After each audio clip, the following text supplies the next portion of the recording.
제가 사실 이번 하락장을 저도 당연히 맞았죠.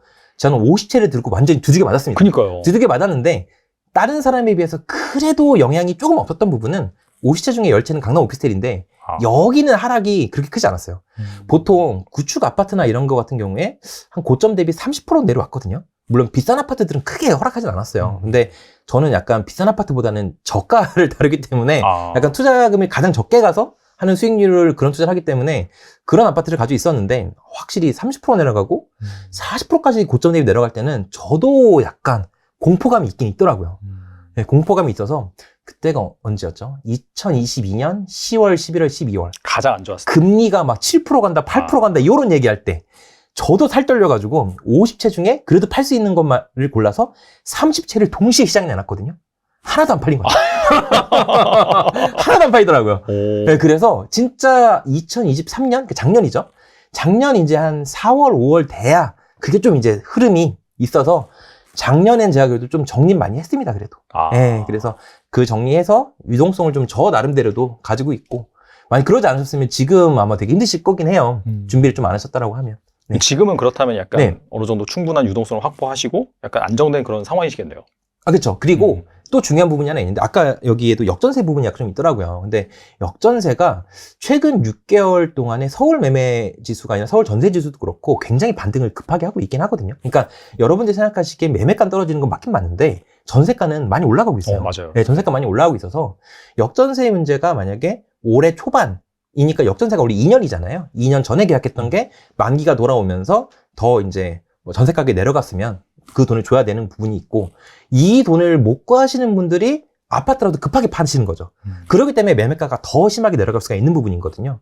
근데 역전세가 지금 최근에 전세가가 좀 올라오다 보니까 올해 중반 후반이면 좀 어느 정도 다 정리가 되지 않을까. 저 나름대로는 이제 역전세가 지방에는 좀 있었어요. 서울은 그렇지 크지 않았거든요. 제가 또 주택임대사업자이기 때문에 주택임대사업자는 아주 오랜 기간 동안 전세금을 못 올렸어요. 5%밖에. 법적인 조치가 있었기 때문에 올리고 싶어도 못 올렸던 게 오히려 장점이 될 수 있었던 거예요. 왜냐면 남들은 전세금을 크게 올리고 그때 올릴 땐 좋았죠. 근데 내려갈 때는 이게 1, 2억씩 막 현금 뱉어내고 이랬어야 되는데 저는 그 전에 이미 올리지 못한 상태에서 있었기 때문에 개인 역전세가 크게 없었고 여기 오피스텔도 역전세가 아예 없었고 지방은 좀 있었거든요. 지방은 이제 좀 갚아주고 어느 정도 이제 깔끔한 상태죠. 왜 한번 토해내면 그래도 현 시세보다는 그래도 한참 내려오는 정도거든요. 그러면 이제 2년 후에는 전 좀 이거보다 나아질 거라 생각을 해요. 개인적으로는. 뱉어낼 만큼 뱉어냈으니까. 네. 그러니까 역전세 이슈가 사실 올해가 마지막이잖아요. 그렇죠. 네, 다음부터는 확실히 좀 개선되는 그런 흐름이니까. 네. 약간 올해가 어떻게 본다면은 가장 어떻게 본다면은 좀 울퉁불퉁한 길이긴 하지만은 거의 끝자락이다라고 볼 수 있겠네요. 맞습니다. 전세로 봤을 땐 그래요. 네. 매매가 얼마나 받쳐줄지는 저는 이건 약간 정책도 필요하다 생각하거든요. 왜냐면, 특례보금자리론이 나왔을 때 이제 2023년 1월 이쯤에는 무주택자나 1주택자들이 굉장히 많이 매수를 했어요. 매수의 주체가 확실했거든요. 그렇기 때문에 서울 매매지수도 반등을 많이 했었죠.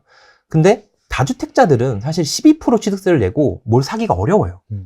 왜냐면 아무리 생각해봐도 이 투자자는 투자 수익률만으로 판단을 해야 되는데 그게 있다라고 하면 손익분기점을 넘기가 너무 힘들 것 같은 거예요. 사실 10% 20%가 올라봤자 본전이기 때문에.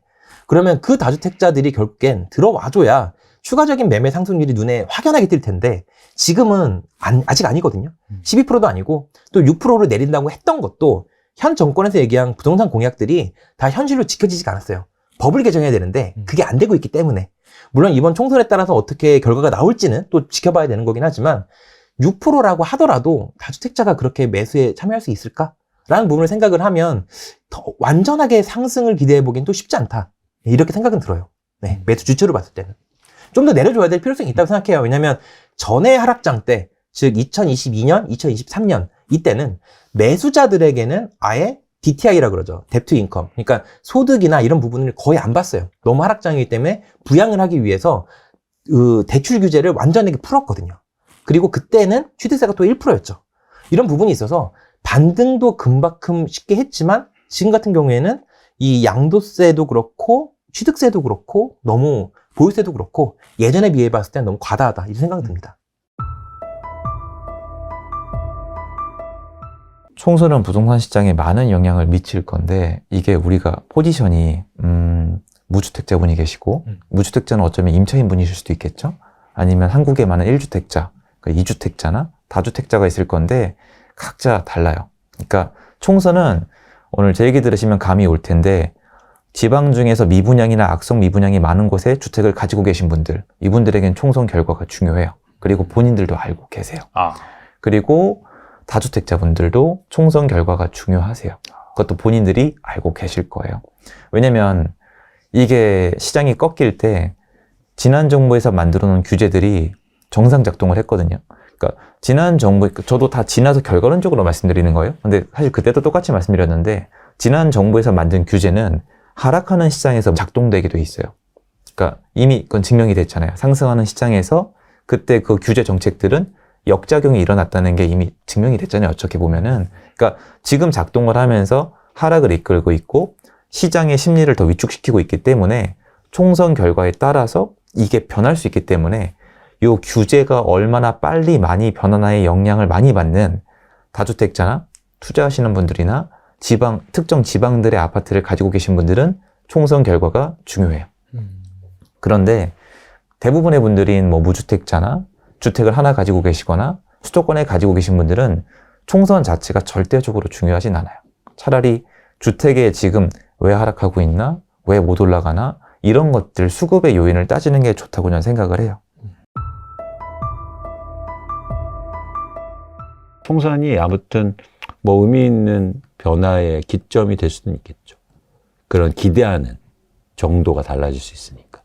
이 지수를 보면은 약간 결과적으로 중위소득, 약간 중간 정도의 그런 가계 자산을 가지고 있는 사람들 내지는 소득을 가지고 있는 사람들이 살 수 있는 아파트 양이라고 말씀하셨는데 100채 중에서 근데 자산가들 입장에서는 막 살 수 있는 거 아니냐. 자산가들이 뭐 사실 서울에 있는 자산가뿐만 아니라 지방에 있는 자산가들도 역시나 서울 쪽 물건에 관심이 많기 때문에 그쪽에서 뭐 사고 하면 오를 수도 있다. 약간 이렇게 생각하시는 분도 계신 것 같은데. 그동안 너무 많이 샀어요.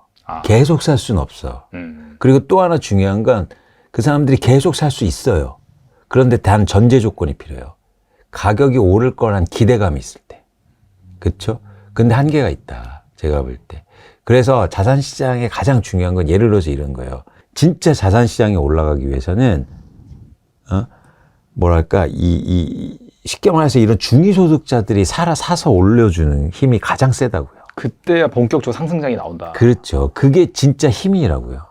그럴 때가 오면 이런 무주택자가 집을 사네? 그러면서 투자하는 사람도 뛰어들어 사고 이런 거거든요. 약간 주식이랑 비슷하네요. 세력이 먼저 쫙 산 다음에 약간 좀 개미들이 막 달라붙고 이제 시세가 나오면은 그때부터 본격적인 진짜 올라가고. 그렇죠. 그렇죠.